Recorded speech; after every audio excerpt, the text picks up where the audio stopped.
Good morning students. तो कैसे हैं आप सब। मैं साहिल रावत, आपका इंग्लिश मेंटोर, स्वागत करता हूं बच्चों आपका आज की क्लास। तो चलते हैं सीधा क्लास की तरफ। And today's chapter is going places. ठीक है, आज का हमारा चैप्टर होने वाला है going places. About the author, author के बारे में कुछ बातें जान लेते हैं। इसके ऑथर हैं बच्चों इस चैप्टर के A.R. बार्टन। ठीक है, मैंने पहले भी कई बार कहा है कि आप चैप्टर का नाम और उसके ऑथर का नाम अच्छे से याद करेंगे, चाहे आप उसको साइड में नोट कर लीजिए, कहीं पे भी नोट कर लीजिए। चैप्टर स्टार्ट होने से पहले चैप्टर का नेम और उसके ऑथर का नेम, या फिर अगर पोएम है तो पोएम और उसके पोएट का नेम आपको याद करना ही करना है। या Barton is a modern writer, मतलब आधुनिक युग के ये राइटर है, लेखक है। Who lives in Zurich, Zurich में ये रहते हैं बच्चों। एंड राइट्स इन इंग्लिश, और ये कौन सी भाषा में लिखते हैं अपनी कहानियां? इंग्लिश भाषा में ये लिखते हैं। ठीक है। In the story going places, जो इनकी स्टोरी है, कहानी है going places, Barton explores the theme of adolescent fantasising and hero worshipping. ठीक है, इस कहानी में ये क्या एक्सप्लोर कर रहे हैं? एक्सप्लोर का मतलब होता है खोजना। ठीक है, तो इस कहानी के थ्रू, माध्यम से ये इस चीज की खोज कर रहे हैं, किस थीम की? एडोलसेंट फेंटिसाइजिंग। अब इस टर्म को ध्यान से समझो बच्चों। एडोलसेंट फेंटिसाइजिंग क्या होता है? एडोलसेंस क्या होती है? सबसे पहले, आप लोग क्लास 12th के स्टूडेंट्स हैं, आप लोगों ने बायोलॉजी में जो चैप्टर था एडोलसेंस वो पढ़ा होगा। ठीक ठीक है, reaching the age of adolescence शायद आपने क्लास 10th में पढ़ लिया होगा। तो उसमें क्या होता है? एडोलसेंस वो एज होती है जब एक बच्चे के, एक चाइल्ड के शरीर में मानसिक रूप से और शारीरिक रूप से बदलाव आने लगते हैं। ठीक है, चाहे वो मेल है या फीमेल है, दोनों के अलग अलग बदलाव शरीर में आ रहे होते हैं। ठीक है, चाहे वो हार्मोनल चेंजेस हैं, बहुत सारे चेंजेस होते हैं, फिजिकल चेंजेस रहते हैं। ठीक है, सेक्सुअल कैरेक्टर्स डेवलप होने शुरू कर जाते हैं, सेकेंडरी सेक्सुअल कैरेक्टर्स, ये सारी चीजें डेवलप होना शुरू करती हैं। तो उसी एज को क्या कहा जाता है बच्चों? Age of adolescence. ठीक है, और इसी को हम क्या भी कह देते हैं कई बार मॉडर्न लैंग्वेज में? टीनेज। इसी एज को हम कहते हैं टीनेज, जो कब से कब तक होती है? आपकी शुरू हो जाती है बच्चों 13 से 19 तक, ये टीनेज रहती है। ठीक है, या फिर आप 17, इसको कहीं पे 19 माना जाता है तो कहीं पे इसको 17 भी माना जाता है, क्योंकि 18 के बाद क्या वो बोलते हैं कि 18 प्लस जो होते हैं वो फिर वो एडोलसेंस में नहीं आते, वो टीनेज में नहीं आते, वो किस में आ जाते हैं? फिर वो एडल्ट्स में आ जाते हैं। ठीक है, आफ्टर 18। तो इस तरह की चीजें, कुछ मान्यताएं हैं। ठीक है,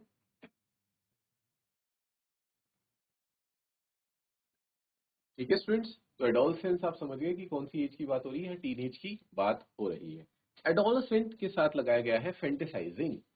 अब देखो, फेंटिसाइजिंग क्यों कहा गया बच्चों? क्योंकि जो इस एज में बच्चे होते हैं, फॉर एग्जांपल आप लोग भी अभी 16-17 साल के होंगे, हाँ आई गेस 16-16.5 ही ईयर्स के ही आप लोग भी होंगे।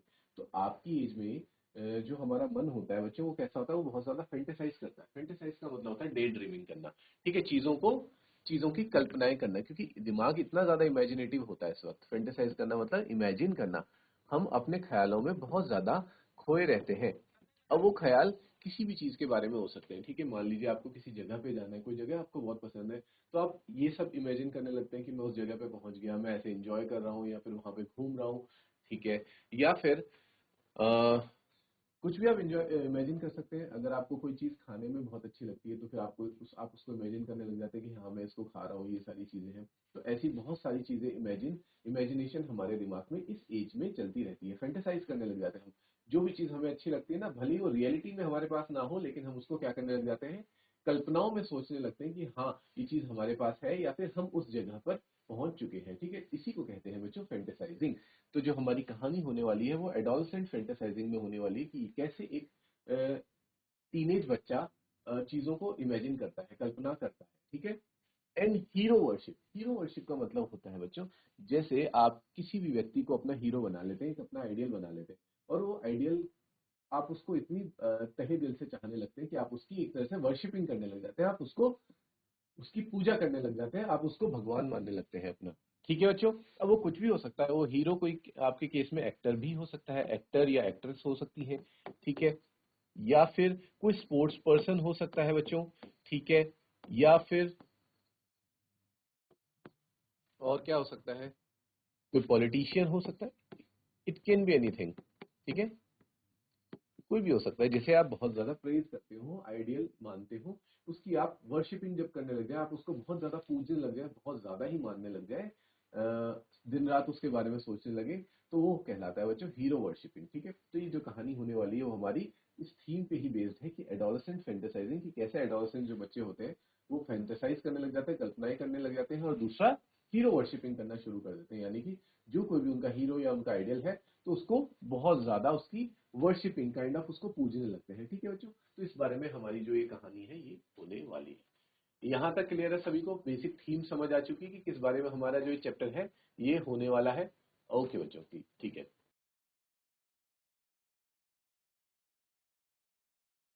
ठीक है स्टूडेंट्स, आगे बढ़ते हैं अपनी स्टोरी में। थीम आप सब लोग समझ चुके हैं। ठीक, तो स्टोरी स्टार्ट होती है। इसमें कुछ कैरेक्टर्स भी आएंगे, उनको जैसे जैसे स्टोरी में वो कैरेक्टर्स आते रहेंगे बच्चों, मैं आपको साथ के साथ एक्सप्लेन करता रहूँ। When I leave, Sophie said, coming home from school, I am going to have a boutique. ठीक है, ये कह रही है कि जब मैं जा रही थी तो सोफी मुझसे कहती है कि मैं स्कूल के बाद क्या खोलूंगी? I am going to have a boutique, मैं अपना एक बुटीक खोलूंगी। तो यहाँ पे दो दोस्त हैं, ठीक है बच्चों, उनमें से एक है सोफी, हमें पता चल चुका है। और सोफी क्या कह रही है अपनी दोस्त से? सोफी ये कह रही है कि मैं जब स्कूल मेरा ओवर हो जाएगा तो उसके बाद में अपना बुटीक खोलना चाहती हूँ। बुटीक क्या होता है बच्चों? एक ऐसी जगह जहाँ पे आपको क्या मिलते हैं? क्लोथ्स मिलते हैं, फैशनेबल क्लोथ्स मिलते हैं। किनके? फीमेल्स के, लड़कियों के फैशनेबल क्लोथ्स बुटीक पे मिलते हैं। और दूसरी जो दोस्त है जिससे वो कह रही है, सोफी ये कह रही है, वो है जेंसी। ठीक है, तो कैरेक्टर्स आप साथ के साथ याद करते चलिए कि पहला कैरेक्टर आ गया हमारे पास सोफी, जो कि स्कूल के बाद क्या करना चाह रही है? अपना बुटीक खोलना चाह रही है। और दूसरी है Jansie. Jansie linking arms with her along the street look doubtful. Jansie जिसने कि उससे लिंकिंग आर्म्स का मतलब हाथों में हाथ डाल रखा है, उसके हाथ पकड़े हुए, और वो डाउटफुल लग रही है। ठीक है, जैसी सोफी उससे बात कहती है कि मैं अपना वो बुटीक खोलूंगी, तो इस बात पे जेंसी को थोड़ा सा डाउट आता है। Takes money, so something like that. वो कहती है कि सोफ, मतलब सोफी को शॉर्ट में वो क्या कहती है? सोफ कहती है। ठीक है, सोफ, इसमें तो बहुत ज्यादा पैसा लगेगा। Something like that, I find it, Sophie said, starting far down the street. Sophie कहती है कोई बात नहीं, मैं पैसे कमाने का रास्ता ढूंढ लूंगी। Take you a long time to save that much. फिर एजेंसी कहती है कि लेकिन इतना पैसा इकट्ठा करने में तो तुम्हें बहुत समय लग जाएगा। Well, I will be a manager then, yes of course, to begin with. तो कोई बात नहीं, शुरुआत में मैं एक मैनेजर का काम कर लूंगी। ठीक है, ऐसा सोफी कहती है। ठीक है स्टूडेंट्स, तो सोफी क्या कहती है कि जब तक मेरे पास पैसे नहीं होंगे मैं मैनेजर का काम कर लूंगी और पैसे जमा करने लग जाऊंगी, और जब मेरे पास इनफ पैसा हो जाएगा तो मैं फिर अपना बुटीक खोल दूंगी। मुझे पता है कि वो कैसा दिखता है, वो मतलब मुझे पूरा रोड मैप, जो अपना पूरा प्लान है, वो सारा दिमाग में क्लियर है। They would not make you manager straight off, so. तो जेंसी कहती कि तुम्हें कोई भी कंपनी डायरेक्ट थोड़ी मैनेजर बना देगी, तुम्हें बहुत नीचे से शुरू करना पड़ेगा, उसमें बहुत लंबा समय लगेगा।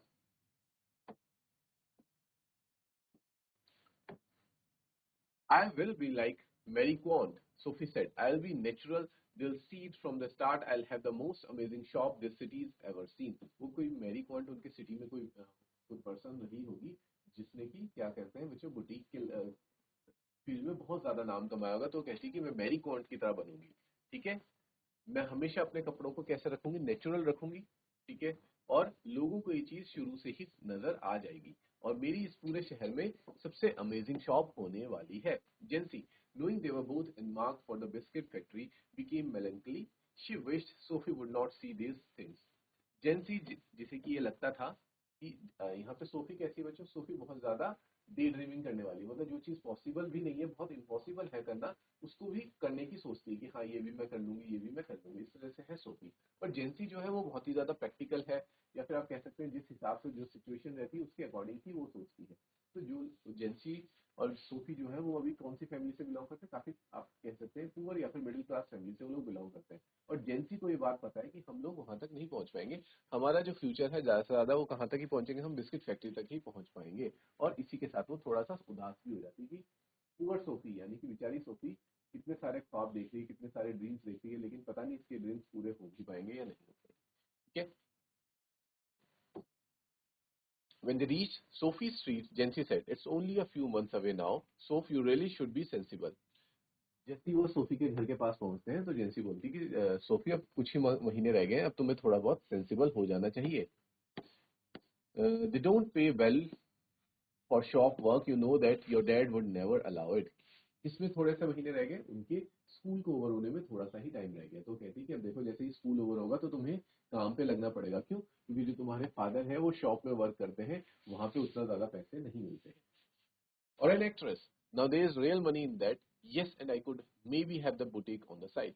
अब सोफी क्या कहती, चलो ठीक है कोई बात नहीं, अगर मैं मैनेजर नहीं बन पाई तो मैं एक एक्ट्रेस तो बन ही सकती हूँ, ठीक है, क्योंकि वहां से मुझे अच्छा खासा पैसा मिल जाएगा। और जो एक्ट्रेस होती है उसे फुल टाइम जॉब नहीं करनी होती, जब जब उनका शूट होता है फिर तभी करना होता है, और बाकी जब टाइम मैं फ्री रहूंगी तो मैं साइड बाय साइड अपना बुटीक का शॉप भी चलाऊंगी। Actresses don't work full time, do they? Anyway, that on a fashion designer, you know, something a bit sophisticated. ठीक है, या फिर वो कहती है या फिर कोई फैशन डिजाइनर भी मैं बन सकती हूँ। And she turn in through the open street door, living जेंसी standing in the rain. और वो उसी ये कहते हुए अपने डोर की तरफ, अपने घर की तरफ चल पड़ती है, और इसी के साथ बारिश भी आने लगती है। If ever I come into money I will buy a boutique. और ये कहती है कि अगर कभी भी मेरे पास पैसा आया तो मैं अपना बुटीक खरीद लूंगी। हाँ, if you ever come into money, if you ever come into money, you will buy us a blessed decent house to live in. Thank you very much. वो कहती है कि हाँ, कब कोई बात नहीं, जब तुम्हारे पास अच्छा पैसा आ जाएगा तो तुम हमारे लिए एक अच्छा सा घर ले लेना रहने के लिए।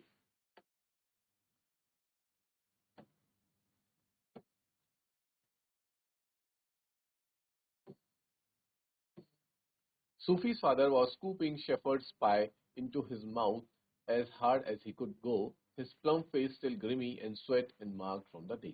ठीक है, सोफी के फादर क्या कर रहे होते हैं बच्चों, जो पाए होती है उसको खा रहे होते हैं, और जो उनका फेस है वो कुछ बहुत ज्यादा अच्छा सा नहीं दिख रहा होता, उनके चेहरे पे काफी सारे पसीने होते हैं। Maybe he was working very hard, that's why he there was sweat on his face, और उनका चेहरा भी थोड़ा सा गंदा हो रखा था। She thinks money grows on trees, don't she dad, said little Derek, hanging on the back of his father's chair. ठीक है, यही बात सुन के डेरेक क्या कहता है कि सोफी को ऐसा लगता है कि जो पैसे हैं वो पेड़ पे उगते हैं, है ना। और अपने फादर से वही बात कहता है, देयर मदर साइड, और उनकी मदर ये सब चीजें देख रही होती हैं। Sophie watched her back stooped over the sink and wondered at the incongruity of the delicate bow which fastened her apron strings। और सोफी ये सब देखती है कि उसकी मदर जो है वो जो किचन में काम कर रही होती है तो उन्होंने एक एप्रन पहना होता है, और एप्रन काफी गंदा सा हो रखा होता है। The delicate seeing in the crooked back, और जो उसका जो बैक होती है वो भी खराब होती है। The evening had already back blacked in the windows and the small room was steamy from the stove and cluttered with the heavy breathing man in his vest at the table and dirty washing piled up in the corner। ठीक है, तो इसी तरह बताते हैं कि धीरे धीरे शाम होने लगती है, अंधेरा होने लगता है, और उनके रूम में भी क्योंकि उस वक्त ठंड होती है तो स्टीम वगैरह जो उन्होंने विंडोज वगैरह बंद करी रहती है, स्टोव वहां पे चल रहा होता है, उस वजह से थोड़ी सी स्टीम भी डेवलप हो रखी होती है। ठीक है, एक साइड पे उसके फादर होते हैं जो कि काम कर रहे होते हैं, और दूसरी साइड पे बहुत सारे वॉशिंग पाइल्स, मतलब कपड़े और बर्तन धोने के लिए रखे पड़े रहते हैं। Sophie felt a tightening in her throat, she went to look for her brother Geoff. Sophie को ये सब देख के थोड़ा सा अजीब सा महसूस होता है, और फिर वो अपने भाई जियोफ से मिलने के लिए चले जाती है। ठीक है, अब यहाँ पे दूसरा कैरेक्टर कौन आ गया बच्चों, जियोफ भी एक कैरेक्टर है, यानी कि जियोफ कौन है, सोफी का बड़ा भाई है, और डेरेक कौन है, सोफी का छोटा भाई है, याद रखेंगे आप। और सोफी की एक मदर भी है और एक फादर भी है। He was kneeling on the floor in the next room, tinkering with a part of his motorcycle over some newspaper spread on the carpet। ठीक है, वो जाती है अपने भाई से मिलने, और उसका भाई क्या कर रहा होता है, किसी मोटर बाइक को ठीक कर रहा होता है। ठीक है, और नीचे उसने एक न्यूज़पेपर बिछा रखा होता है ताकि नीचे कारपेट पे गंदगी ना फैले। He was 3 years out of school and apprentice mechanic traveling to his work each day to the far side of the city। ठीक है, वो क्या था बच्चों, वो क्या काम करता था, वो एक मैकेनिक का काम किया करता था। ठीक है, और वो रोज शहर के एक दूसरे कोने में जाकर के अपने काम पे जाया करता था। He was almost grown up now and she suspected areas of life about which she knew nothing, about which he never spoke। ठीक है, अब ये भी कहा जा रहा है कि उसको स्कूल छोड़े हुए 3 साल हो चुके हैं, और अब वो ये मैकेनिक का काम कर रहा है, और वो रोज कुछ ना कुछ काम करने के लिए कुछ ना मतलब अपना काम मैकेनिक वाला काम करने के लिए बाहर जाता है।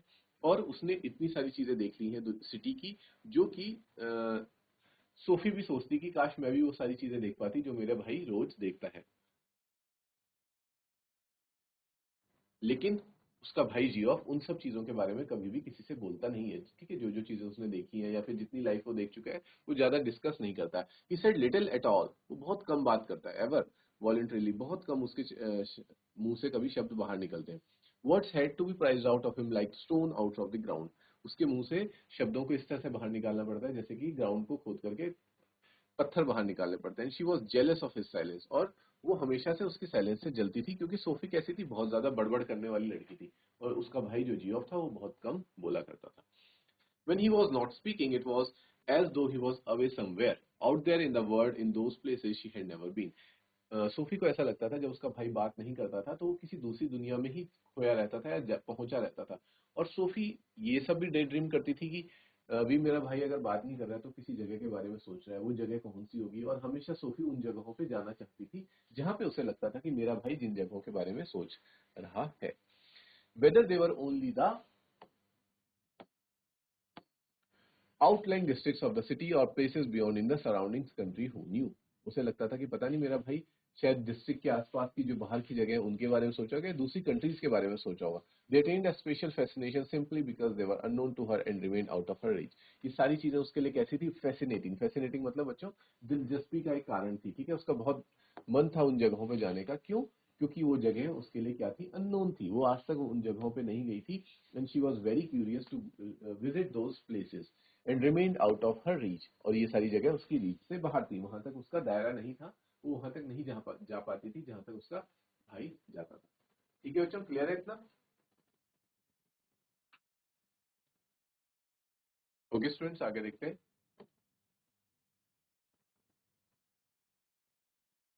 Perhaps there were also people, exotic, interesting people, of whom he never spoke. It was possible, though he was quiet and did not make new friends easily. उसको ऐसा लगता है बात सिर्फ जगह की नहीं है, ठीक है। कुछ लोग भी ऐसे हैं जिनसे वो मिलता है। एक्सोटिक, एक्सोटिक मतलब दिलचस्प, ठीक है। Interesting people whom he never spoke, जिनके बारे में वो कभी हमें नहीं बताता है कि किन किन लोगों से वो मिलता है। इट वॉज पॉसिबल, और ये भी हो सकता है कि ही वॉज क्वाइट, कि वो इतना शांत रहता है कि he did not make new friends easily, कि उसके कोई दोस्त बने ही ना हो। She long to know them, लेकिन वो उनको जानना चाहती थी, जो भी उसके दोस्त हैं या नहीं है, ठीक है। She wished she could be admitted more deeply into her brother's affections and that someday he might take her with him. वो चाहती थी, उसकी ये ख्वाहिश थी कि वो भी अपने भाई के बहुत ज्यादा करीब आ सके, ठीक है। मतलब और इतना कि वो उसे अपने साथ ले जाया करे, उसे अपनी चीजें शेयर कर सके, ठीक है। क्योंकि जो जियोफ है वो अपनी बहन को बहुत ज्यादा छोटा समझता है या फिर नासमझ समझता है, और वो उससे कोई भी बातें शेयर नहीं करता है, ठीक है। तो ये चीज चाहती है कि जो दूरियां हैं उसके और जियोफ के बीच में वो कम हो जाए। Though their father forbade it and Geoff had never expressed an opinion. जबकि उसका फादर इस बारे में मना करते हैं कि तुम जियोफ से दूर ही रहो, ठीक है, और जियोफ के बारे में ज्यादा जानने की कोशिश मत करो। लेकिन जियोफ ने कभी अपना एक्सप्रेशन, ओपिनियन इस बारे में नहीं बताया कि वो क्या चाहता है। She knew he thought her too young, और वो जानती थी सोफी कि वो ये सोचता है कि मैं भी बहुत छोटी हूँ। एंड शी वॉज इम्पेशेंट, और मैं साथ ही साथ क्या भी हूँ? इम्पेशेंट भी हूँ, मतलब मेरे अंदर पेशेंस की, सब्र की कमी है। She was conscious of a vast world out there waiting for her, and she knew it instinctively that she would feel as at home there as in the city which had always been her home. उसे ऐसा लगता है, वो बहुत ज्यादा conscious होती है इस बात को लेकर के कि बाहर की जो दुनिया है वो उसी का इंतजार कर रही है, ठीक है। और उसको कहीं ना कहीं से ये इंस्टिंक्ट आता है। इंस्टिंक्ट का मतलब होता है बच्चों, एक अंदर से जो फीलिंग आती है ना इंसान को, उसको ऐसा लगता है कि जो बाहर की सिटी है वो भी उसके घर जैसी ही उसको एक्सेप्ट करेगी, और उसको भी वहां पे उतना ही ज्यादा क्या मिलेगा? एक्सेप्टेंस मिलेगी। इट एक्सपेक्टेंटली अवेटेड हर अराइवल, कि वो सब लोग उसी के ही अराइवल का इंतजार कर रहे हैं। मतलब सब यही सोच रहे हैं कि बस कब सोफी हम लोगों के यहाँ पधारे, हम लोगों से मिलने आए, ठीक है। ऐसा सोफी के साथ ही नहीं बच्चों, ऐसा हर किसी के साथ होता है। सबको ये लग रहा होता है कि पता नहीं मैं तो कोई बहुत बड़ा महान इंसान हूँ, ये हूँ वो हूँ। वहाँ के लोग, कोई कंपनी या फिर कोई भी चीज या कोई कॉलेज या स्कूल तो सिर्फ इसी बात का इंतजार कर रहा है कि कब मैं उनके यहाँ एडमिशन लूँ या वहाँ पे जाऊँ, ठीक है। तो ऐसी चीजें सोफी को भी महसूस हो रही है। She saw herself riding there behind Geoff, और उसको ऐसा दिखाई देता है कि मैं जियोफ के साथ बाइक में बैठ के वहां पे जा रही हूँ। He wore new shining black leathers, कि उसने एक शाइनिंग ब्लैक लेदर का जैकेट पहना है। एंड शी येलो ड्रेस, और मैंने एक येलो ड्रेस पहनी है। With a kind of kept that flu out behind, जिसमें एक केप टाइप का है जो पीछे हवा, बाइक जब चल रही है तो उसमें वो उड़ रहा है।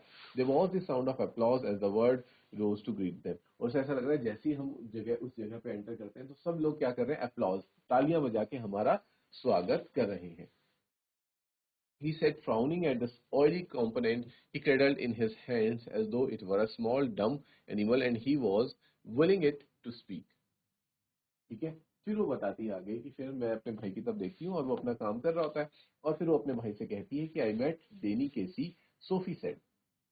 सोफी क्या कहती कि मैं डेनी केसी से मिली। अब डेनी केसी मैं आप लोगों को बता दूं बच्चों, डेनी केसी कौन है? ये एक आयरिश फुटबॉलर होता है, ठीक है। आयरिश फुटबॉलर यानी कि आयरलैंड का फुटबॉलर होता है, जिसको कि जो सोफी है और उसकी पूरी फैमिली है वो सपोर्ट सपोर्ट करती है इस कंट्री को, आयरलैंड की फुटबॉल टीम को। इसकी फैमिली सपोर्ट करती है और डेनी केसी वहां का एक तरह से आप मान लीजिए स्टार फुटबॉलर होता है। जैसे हमारी टीम का विराट कोहली है, शुभमन गिल है, ये जो फेमस फेमस वो है ना, जो फेस ऑफ द टीम होते हैं, जो पूरी टीम का एक चेहरा होता है। तो डेनी केसी भी अपनी टीम का एक टॉप का फुटबॉलर है। और ये सुनते ही जब सोफी कहती कि मैं डेनी केसी से मिली, ये सुनते ही जियोफ उसकी तरफ अचानक से ऐसे देखता है, वेयर, कहाँ मिली तुम? वो कहती है in the arcade. Funnily enough, arcade क्या है बच्चों? एक मार्केट को कहा जाता है आर्केड, ठीक है। मार्केट को आर्केड कहा जाता है। It's never true. जियोफ कहता है तुम झूठ बोल रही हो। वो कहती है आई डिड टू, मैं मिली हूँ। You told that. तो जियोफ कहता है क्या तुमने पापा को बताया कि तुम डेनी केसी से मिली? She shook her head, chastened at his unawareness that he was always the first to share her secrets. और वो मना करती कि नहीं, मैंने फादर को नहीं बताया। और साथ ही साथ उसको अंदर ऐसा लगता है कि मेरा भाई कितना बेवकूफ है, ये यूं पूछ रहा है कि तुमने फादर को बताया, जबकि ये इस बात को जानता है कि मैं कोई भी सीक्रेट होता है अपना तो सबसे पहले जियोफ के साथ ही शेयर करती हूँ, मैं फादर को कैसे बता सकती हूँ? ठीक है, वो साथ ही साथ मन में ये भी सोच रही होती है। I don't believe it there I was looking at the clothes. वो उसका जियोफ जो भाई है वो कहता है कि मैं तो तुम्हारी बात पे विश्वास नहीं करता। फिर सोफी बताती है कि there I was looking at the clothes in Roy's window. मतलब रॉयज एक शॉप है, एक ब्रांड है, वहां पे मैं विंडो से कपड़ों को देख रही थी। Someone came and stood beside me, कोई आया और मेरे बगल में खड़ा हो गया। And I looked around and who should it be but Danny Casey. और मैंने देखा कि वो कौन है, तो देखा, पता लगा कि वो कौन था, डेनी केसी था। ठीक है बच्चों। तो जियोफ कहता है all right, what does he look like? तो दिखने में कैसा था?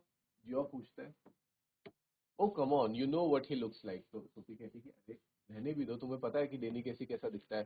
क्लोज टू आई मीन, ठीक है। वो कह रहा है मतलब पास से देखने में कैसा था ये बताओ मुझे। Well he has green eyes. वो कहती है कि उसकी हरे रंग की आंखें हैं। जेंटल आईज, बहुत ही प्यारी आंखें हैं उसकी। And he is not so tall as you think. और वो इतना लंबा भी नहीं है जितना कि वो हमें स्क्रीन पे या फिर जितना हमें लगता है कि वो है। She wondered if she should say about his teeth. और वो मन में ये सोचती कि क्या मुझे जियोफ को डेनी केसी के दांतों के बारे में बताना चाहिए। बट डिसाइडेड अगेंस्ट इट, लेकिन फिर कुछ सोच के फिर नहीं बताती है।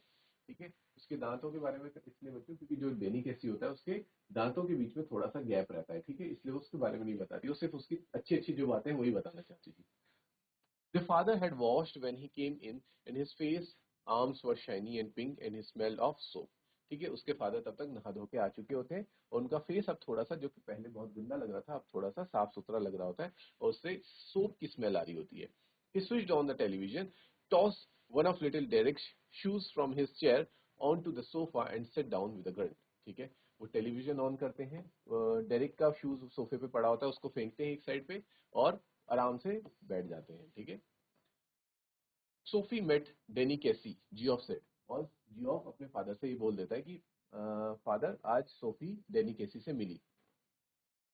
Sophie regarded her where she was sitting at the table. Sophie को अचानक से झटका लगा, अरे इसने पापा को क्यों बता दिया। Her father turn his head on his thick neck to look at her. और उसके फादर अपनी गर्दन घुमा के सोफी की तरफ देखते हैं। ठीक है।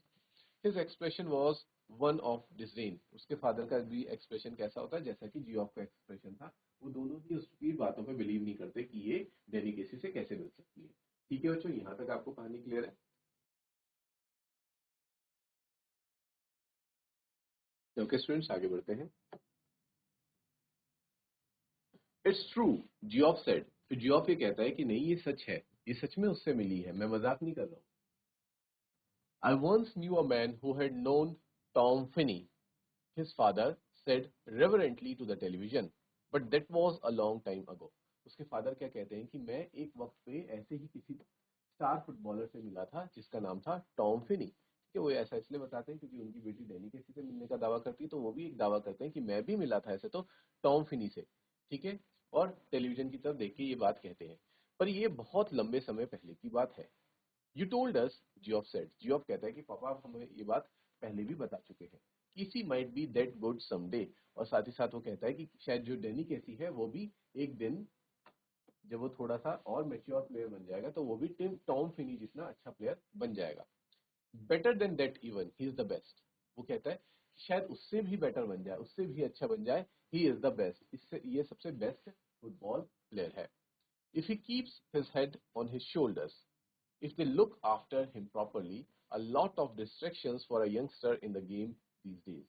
वो कहता है कि हाँ बन सकता है अगर वो अपने हेड को अपने शोल्डर्स पे रखे। मतलब इस कहने का मतलब बच्चों की फुटबॉल खेलते टाइम ना जो हेड का रोल होता है वो बहुत इंपॉर्टेंट होता है कि अपने हेड की सिचुएशन कैसी रहती है, अपना हेड का जो आपका है स्ट्रॉन्ग है या आप ज्यादा नीचे देख रहे हैं या ऊपर देख रहे हैं, ये सारी चीजें भी डिपेंड करती है। तो कहता है कि अपना अगर वो स्टांस थोड़ा सा ठीक कर ले तो डेफिनेटली बन सकता है। और जो उसकी टीम जो है वो अगर उसका अच्छे से ध्यान रखे, क्योंकि आजकल क्या हो गया गेम में डिस्ट्रैक्शंस बहुत ज्यादा आ गया, जो प्लेयर्स हैं वो अपने जो पाथ है जो उनका गोल है उससे भटक जाते हैं, ठीक है। तो अगर वो अपने पाथ से अपने रास्ते से अपने गोल से अगर ना भटके तो वो एक दिन एक बहुत अच्छा प्लेयर बन सकता है। ये कौन कहते हैं, ये सोफी और जियोफ के फादर, ठीक है बच्चों। तो आज हम अपने चैप्टर को इतना ही रखेंगे स्टूडेंट्स। नेक्स्ट क्लास में we will continue this chapter. Till then take care, have a good day and thank you.